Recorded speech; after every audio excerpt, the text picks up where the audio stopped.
Hola, bienvenidos al canal, gracias por acompañarnos hoy. Tenemos un tema muy especial, ¿nos acompañan a verlo? Inteligente, vago, exitoso, fracasado. A diario nos estamos enfrentando a etiquetas sociales que nos definen, que nos limitan y a veces que nos conectan. Pero la cuestión es que estas palabras son mucho más que simples descriptores. Pensemos un momento, desde las aulas de un colegio hasta los algoritmos que nos clasifican en secreto, son ellas, las etiquetas, las verdaderas arquitectas de nuestra realidad. Y hoy lo que vamos a hacer es desmontar su poder. A primera vista la pregunta parece sencilla, ¿verdad? Pero en los próximos minutos vamos a descubrir que la respuesta es un no rotundo. Vamos a retar esa idea de que el lenguaje es inofensivo y a explorar su increíble poder para construir, y también para destruir, mundos enteros. Y esta es la idea central que va a guiar todo nuestro análisis. El lenguaje no es un espejo pasivo que refleja la realidad, es más bien un martillo que la va forjando. Cuando nombramos a alguien no estamos solo describiendo, estamos creando, estamos definiendo fronteras y activando todo un camino de expectativas. Y ese camino puede ser una condena o un pedestal. Así que vamos a empezar a desentrañarlo. Bien, este es nuestro mapa de ruta. Empezaremos por entender por qué etiquetamos, de dónde viene esa necesidad. Luego, veremos cómo la sociedad construye la figura del diferente. Analizaremos las consecuencias psicológicas de todo esto, lo conectaremos con nuestro mundo digital y, lo más importante de todo, exploraremos cómo podemos romper estas jaulas. Vamos a empezar por el principio, nuestro propio cerebro. ¿Por qué tenemos esa necesidad casi instintiva de ponerlo todo y a todos en cajas? Pues la respuesta está, en parte, en cómo estamos programados para sobrevivir. A ver, nuestro cerebro necesita atajos para procesar la avalancha de información que recibe a cada segundo. Clasificar es eficiente, es una cuestión de lo que se llama economía cognitiva. Pero hay un punto de fractura, un momento en el que esta herramienta se vuelve muy peligrosa. Y es cuando pasamos de clasificar objetos a categorizar seres humanos, reduciendo su inmensa complejidad a una sola palabra. Ahora pasemos a ver cómo este atajo mental se convierte en todo un sistema. Aquí es donde la sociología nos da, digamos, el plano de cómo se diseña y se construye la figura del otro, del que se queda fuera de la norma.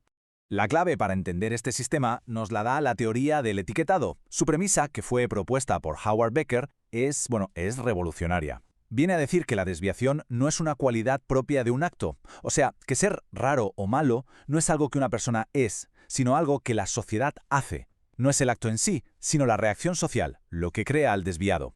Y claro, la pregunta es, ¿quién decide qué es normal? Becker los llama empresarios morales. Y ojo, no tienen por qué ser malvados, pueden ser legisladores, líderes de opinión o, hoy en día, incluso influencers en redes sociales. Son grupos con el poder de imponer sus reglas y de definir las fronteras de lo que es aceptable, creando un molde en el que, claro, no todo el mundo encaja. Y el proceso, como vemos aquí, es casi como una receta de 3 pasos. Primero, un grupo social crea una norma. Segundo, intenta aplicarla a todo el resto. Y tercero y final, a quien la rompe se le asigna una nueva identidad, la de un outsider, un marginado. Así, de esta forma tan metódica, es como se diseña y se construye la exclusión. Pasemos ahora a las consecuencias, porque aquí es donde la etiqueta deja de ser una idea abstracta para convertirse en una fuerza real que moldea vidas, aspiraciones y, en definitiva, destinos. Aquí Edwin Lemert nos da 2 conceptos que son clave. La desviación primaria es simplemente cometer el acto, romper la regla. Casi todo el mundo lo hace alguna vez. El problema real, el gordo, empieza con la desviación secundaria. Esto ocurre cuando, después de la reacción social, la persona empieza a verse a sí misma a través de esa etiqueta negativa. La interioriza y su identidad cambia para siempre. Y así, de esta manera, la etiqueta se convierte en una profecía autocumplida. El ejemplo más claro lo vemos todos los días en la educación. Si a un profesor se le dice que un alumno es brillante, pues le dará más atención y el alumno mejorará. Es el efecto Pigmalión.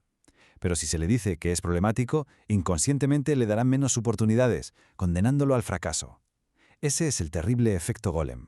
Y es que el poder de las etiquetas es tan fuerte que pueden engañar hasta nuestros sentidos. Hay un experimento famosísimo de Frédéric Brochet en el que se dio a catar a expertos un vino blanco, pero teñido de rojo. ¿El resultado? Pues que lo describieron con todo el vocabulario de un vino tinto. La etiqueta visual, el color, anuló por completo su paladar. Es asombroso, ¿eh? Bueno, ¿y cómo se traduce todo esto a nuestro siglo XXI, a este mundo de incertidumbre y de vida digital? Pues la teoría clásica sigue siendo totalmente válida, pero ahora la jaula es mucho, mucho más sofisticada. El sociólogo Zygmunt Bauman describió nuestra era como una modernidad líquida, un tiempo en el que todo es temporal, cambiante.